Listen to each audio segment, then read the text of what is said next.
Hello, my name is Crystal Patterson, and today I would like to inform you about childhood obesity. Let's think back to a time where you may have seen an overweight or obese child. Did it catch your attention? Did you ever wonder why this happens to a child? Did it break your heart to know that that child could not do the same things that a normal child could because they physically were unable? Well, I know I have, and that's why I want to share with you the topic of childhood obesity. I have researched many scholarly sources on this topic, and I want to share with you the knowledge that I have received. Let me discuss with you what childhood obesity is and its health risks, how many children and adolescents suffer from obesity, what some causes are, and what can be done to prevent it.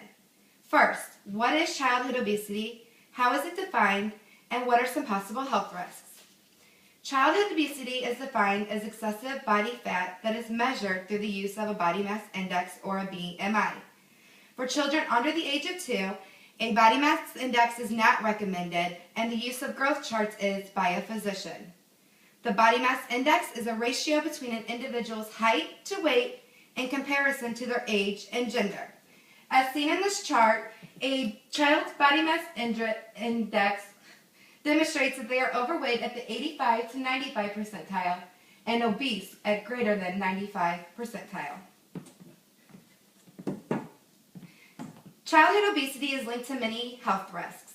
Obese children are more likely to experience high blood pressure and cholesterol, increased risk for type 2 diabetes, respiratory issues, joint and musculoskeletal discomfort, gastrointestinal issues, as well as social and psychological issues, which includes poor self-esteem.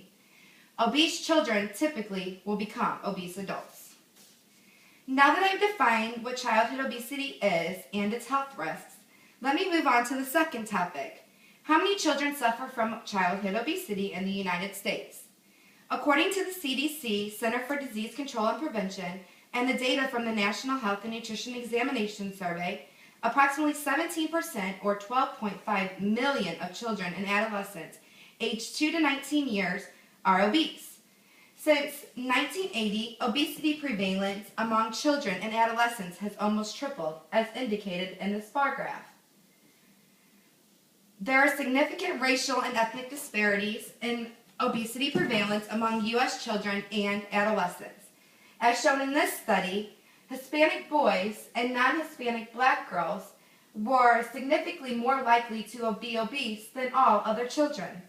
Also, 1 out of 3 children over the age of 2 is already overweight or obese.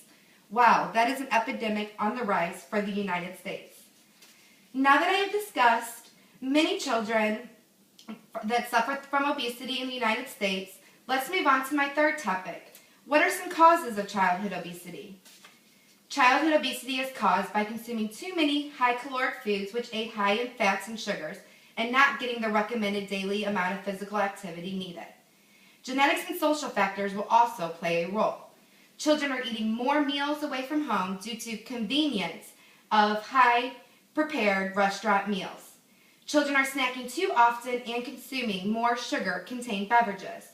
According to the Department of Health and Human Services and the National Health and Nutrition Examination Survey, only 21% of people are eating the recommended 5 or more servings of fruits and vegetables each day. Besides not eating the recommendations required by the food pyramid, it is said that soda consumption has increased dramatically among children. Even children as young as 7 months are consuming soda. 1/3 of adolescents are not getting the recommended amounts of physical activity, and 10% are completely inactive.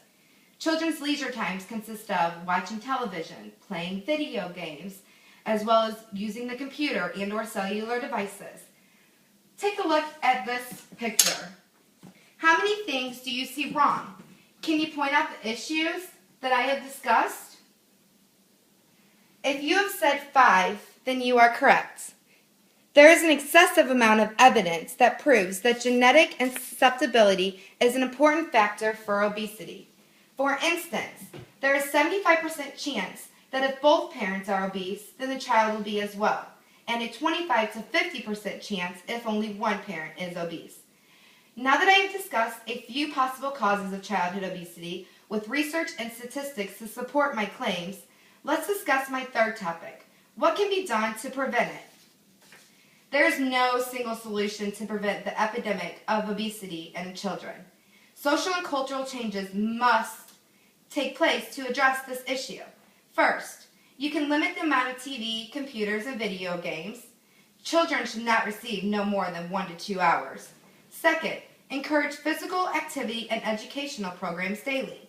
The CDC recommends that for children 6 to 17 years to have 60 minutes or more of moderate to vigorous physical activity at least 3 days per week. Third, provide strong family and community support structures. And finally, limit fast foods and highly sweetened beverages and replace them with healthy home-cooked meals and water. Offer snacks of fruits and vegetables.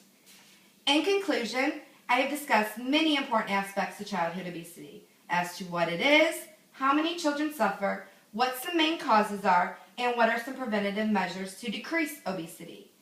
I believe the future of our children is in our hands.